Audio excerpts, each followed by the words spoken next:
Hello, hello. Happy Thursday, everybody.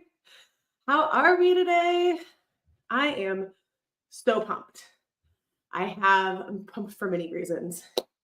I did just run up the stairs so I couldn't find my water bottle. Bad idea. Bad idea.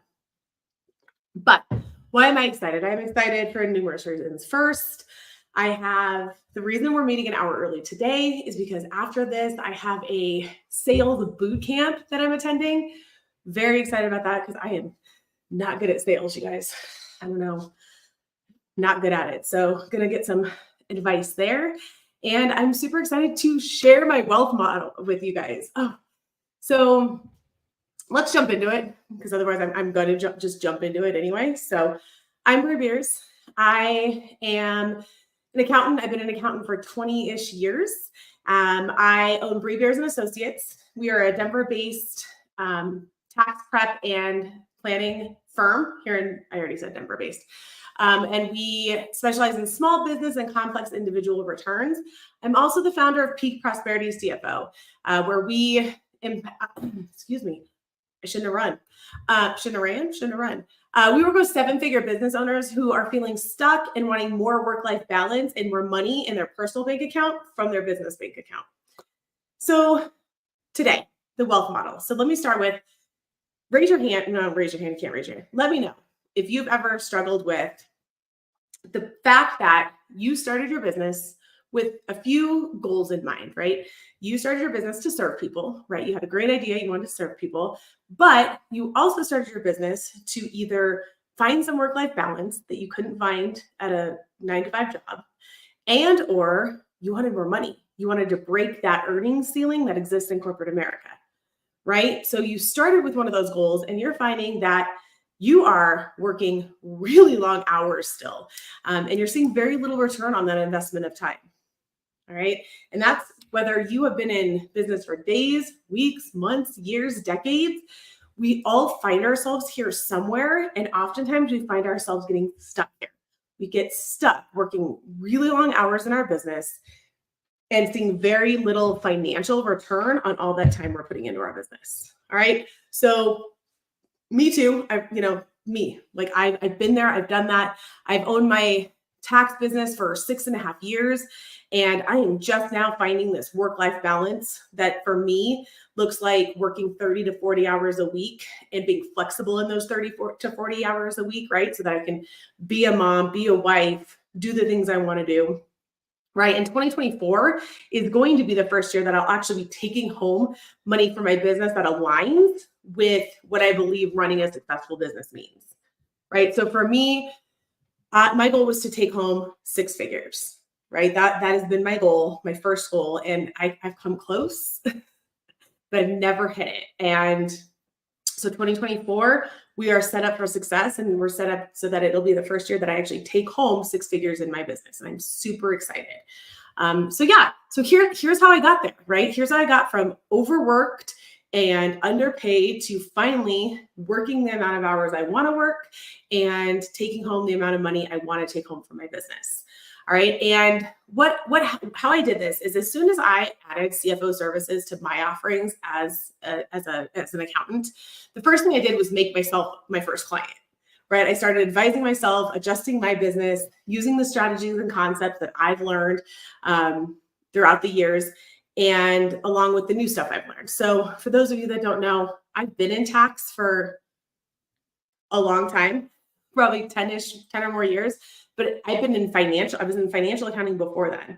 So I'm going back to my financial accounting roots, and I'm also learning new stuff about fractional accounting and fractional CFO, and I'm implementing both of those. And I started by doing it in my own business, right? Implementing them into my own business to grow and scale before I went and helped other clients.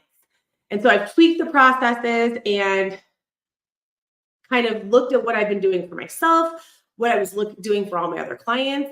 And I realized there's a method here. There's a method, there's a framework, whatever you want to call it.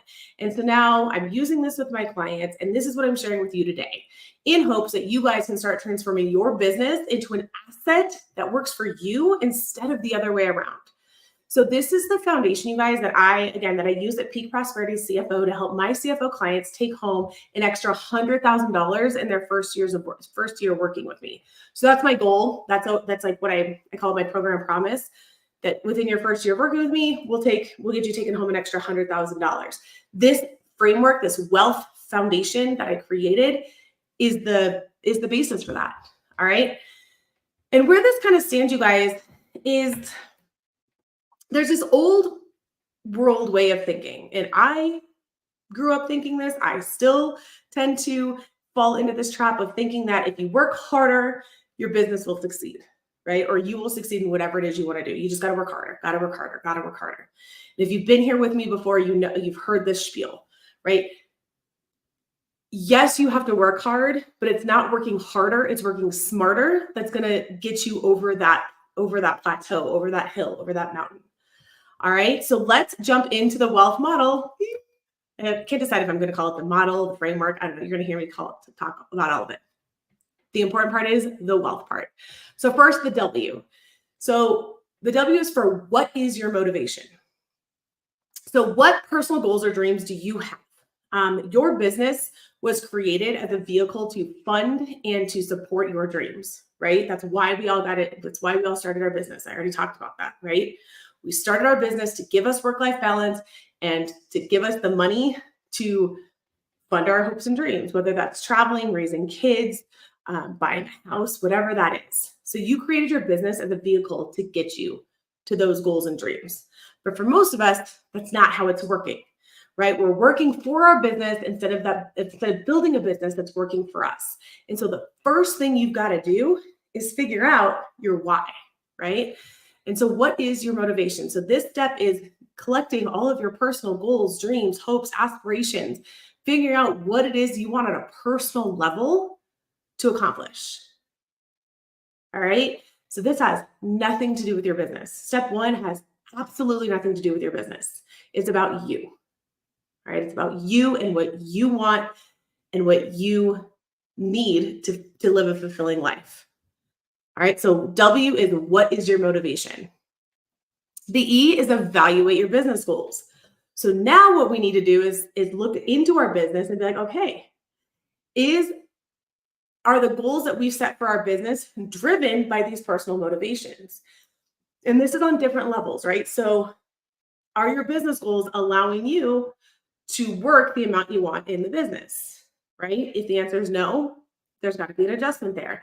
Are your business goals set up, and are you making enough, right, to fund these personal goals, your personal motivations, right? If your goal is to travel 4 times a year, right? Let's say each trip is 10 grand. So your goal is to bring home $40,000 to travel on top of whatever it costs to, live your life. Then, you have to make sure that your business is producing enough money for you to take home that amount. All right, are you with me? So it starts with your personal goals, and then you have to evaluate your business goals to make sure that they're supporting those personal goals. All right, so W, what is your motivation? E, evaluate your business goals. A is adapt or adjust. I think it's adapt your mindset.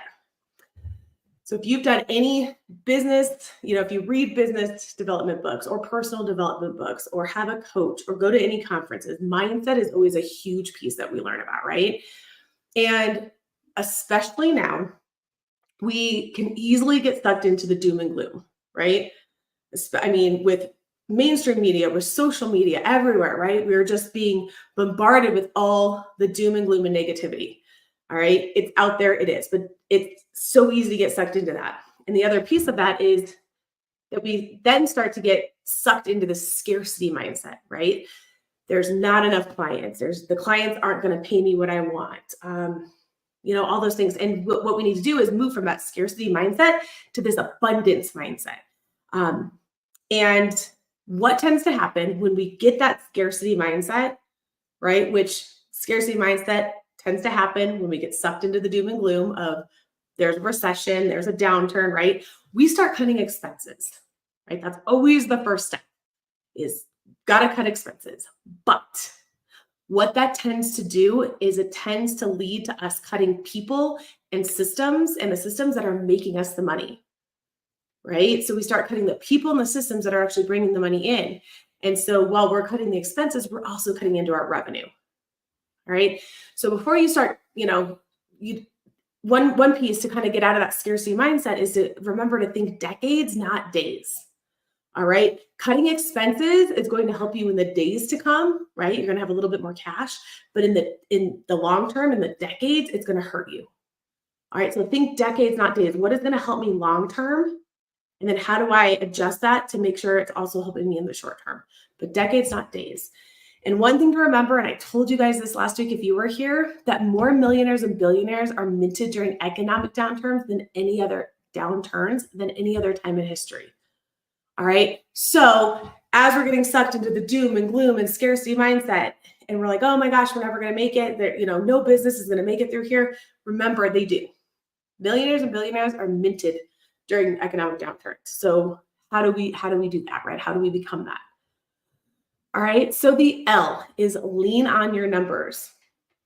So all of these things, right? The first three things: what is your motivation? Evaluating your business goals, adapting your mindset. All of those are kind of the precursor to the leaning on your numbers. All right. And this is the part where I lose everybody, right? Because they're like, I hate my financials. I hate looking at them. I don't know how to interpret them, all the things. And we tend to just kind of get lost. We kind of tend to forget about it. But they're important, okay? And if you followed me before, you know that I tell you need to make data-driven decisions. All right, meaning, so typically, guys, we make decisions in one of two ways. We either follow our gut, right? So we're like thinking about making a big purchase or investing in something, and we're like, okay, my gut says this is a good idea, let's do it. And we do it. Or we get stuck in the analysis paralysis of it all, right? And we don't do anything. We're like a deer in headlights, and we're just like, like, don't do anything, just leave it as is, right? Which is technically still a decision.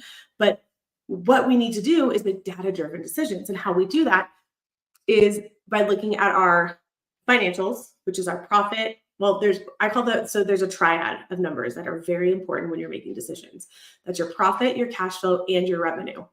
If you've been following me, I tell you, like, there's so many people that all we do is look at revenue. That should be the third thing you look at. Profit, cash flow, first and second, revenue, third. These can all be deciphered from your traditional financial statements, right? And then the other piece is projections. Projections are your number one tool for ensuring and steering your business back on track. All right, so your financials and your projections. And the next thing I'm going to get from you is like, I do not need another thing to do. Bree, you're giving me another task and I don't have the capacity. Again, if you follow me at all, you know that my goal is to get CEOs from doing the 10,000 things on their current to-do list to doing two things. And that's making data-driven decisions that move their business forward and leading their leadership team. All right. So when you're leaning on your numbers, you're not digging into the financials. You're not interpreting the financials. You have somebody on your team that does all that for you. Whether that person already exists or not, I can't tell you that. Every business is different. But there needs to be someone in your business that's doing, right? That's a bookkeeper who's putting the information in. There might be a CFO or an accountant, or maybe you have a controller, right, in your business who is interpreting the numbers and making it so they can tell you what the numbers are saying. What are the numbers saying about your business? All right. And then that's the information you're able to use to make those data-driven decisions. All right. So lean on your numbers is the L.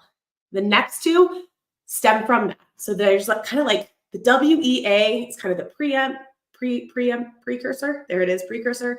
The L is the big piece. Barf, I know. And then the T and H kind of stem from that. And the T is going to be think investments over expenses. And this is the key mindset, especially during an economic downturn. Up above, we talked about how when we hit, we start getting that scarcity mindset, we start cutting expenses, and you just kind of start cutting everything, right? You're like, the world is ending, just stop spending money, right? But you cannot cut your way to success. You cannot cut your way to success. So the key is not to spend less, it's to spend smarter. Okay, so you must spend wisely to win. And what does that mean? It means increase your investments and decrease your expenses. So you've got to invest in your business in order to grow it, in order to scale it, in order to make more profit. All right, so what are investments? Investments are anything that help you reach your goal faster. All right, if they drive revenue, such as purchasing trucks, buying equipment, right? If where you're spending money, I don't want to use the word expense because investment's expense. If the money if it drives profit, right? That's automations, right? Automations, they don't make more revenue, but they cut your costs of doing business, whether it's time from employees or on software, so driving profit is an investment. Anything that increases your time as a business owner. So this is typically people, right? Hiring people to do those things that, the 10,000 things on your task list. So if it increases your time, it's an investment in the business. And investment also helps you reach your goal faster. So this is conferences, coaching, okay, things like that. So looking to spend money in your business on investments and cutting on expenses. And what is an expense? An expense is anything else. Anything that's not an investment is an expense. Some expenses you can't cut, right? They just are utilities, rent if you're in a contract, but there are expenses that you can look to cut. Just make sure you are cutting expenses and not any of your investments. All right, investments help you reach your goals faster. And the H, the final part of wealth, is hunt for investments. All right, my CFO coach calls this sniper mode. And this is especially this is one of the positives or the optimistic sides. Ugh, I hate saying that because economic downturns are just icky, right? Recessions, all that, like barf. But one of the plus sides to it is that you can get investments for sometimes pennies on the dollar, right? So what are investments that, if there's assets out there, right? If you're in manufacturing and, your competitor is going out of business because they aren't making data-driven decisions, you can probably get that machinery, that equipment for a lot cheaper than buying it new. Amazing talent, right? As businesses go out, their employees become available for you. Go find that talent. And then automations and AI. I believe as AI becomes more prominent, that it's not going to be really expensive, I hope, to invest in. All right, so that is my wealth model. W, what is your motivation? E, evaluate your business goals. A, adapt your mindset. L, lean on your numbers. T, think investments over expenses. And H, hunt for investments. So I have a little bit of homework for you, but before I get into that, I want you to tell you that so we go live every week, right? And over the next 6 weeks, I'm going to be diving into each of these pieces a little more. Because if you're watching this, you're like, well, wait, tell me more about, leaning on my numbers. What does that look like?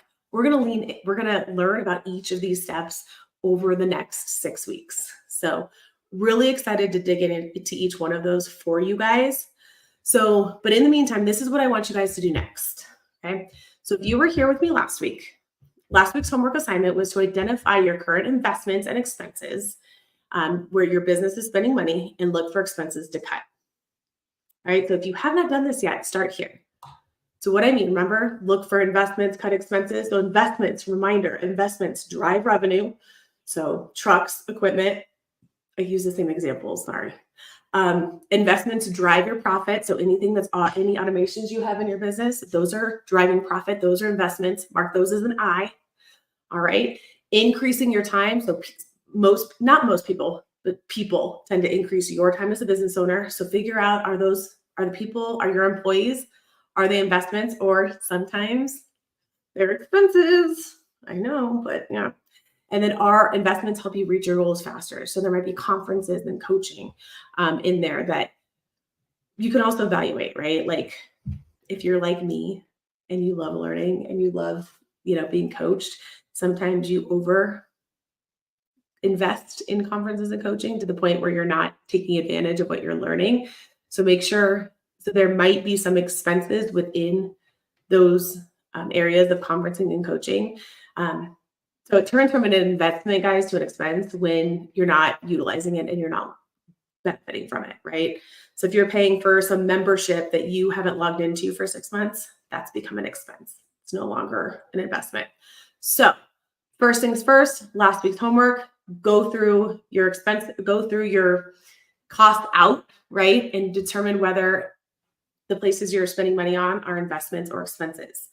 If you already did that, or because you were here with me last week and you already did it, then this week's homework is to take a second look at the items that you labeled as investments and do a double check to make sure that they are indeed investments, by indicating which of the investment boxes you're checking off, right? So the coaching is a great example, right? So if I'm going through my list and I have coaching, I coach with Rachel Rogers, right? So if I have Rachel Rogers and I have an I, because it's an investment, it's coaching, it's conferencing, it's learning. But is it helping me reach my goal faster? Like, am I actually engaging? Am I doing it? Great. Yes. Super. If I haven't logged in 6 months, then it's become an expense. So what I want you to do is go through your list of investments, okay? And tell me, does it drive revenue? Does it drive profit? Does it increase your time, or does it help you reach your goals faster? All right. Drives revenue, drives profit, pretty easy. The increase in your time, people, again, I kind of mentioned this, that gets tricky. Make sure that the people who are working for you are indeed increasing your time and they're not just sucking money from you, because sometimes I've been there. It happens, man. We hire people and we become attached to them and we enjoy them, but we look what they're actually doing for our business and it's not what we need. All right. And then reaching your goals faster, again, tricky, because sometimes we think we need that conference or we need to hire that coach and we don't. Or we're spreading ourselves too thin, right? We have 18 coaches and we're learning nothing. So make sure you're actually benefiting from each of the items in this bucket. So again, over the next W.E.A.L.T.H, that is 6. I said 5 weeks in my notes, 6 weeks. We will be taking a deeper dive into each one of these steps, all right, to help you understand why each one's important and how to do it. And then I'll end with the plug that if you are interested in working with me, what we go through this foundation, this is the wealth framework is the foundation for what we do, but we dig into each of these deeper and we do the work, most of the work for you, and we guide you, right? So if you're interested in working with me, I invite you to visit my website and book a discovery call with me. We are looking to add 2 new CFO clients in November. We're offering some sweet bonuses if you act fast. So if you go check that out now, I didn't remember to put the stinking link in the comments. So I'll go back and do that when this live is over. So check that out. All right. Otherwise, I will see you guys next week when we go over the W. We start talking about what is your motivation, and we figure out how did you figure out, we start deciphering what your personal goals and dreams are that drive your business. All right. See you guys next week.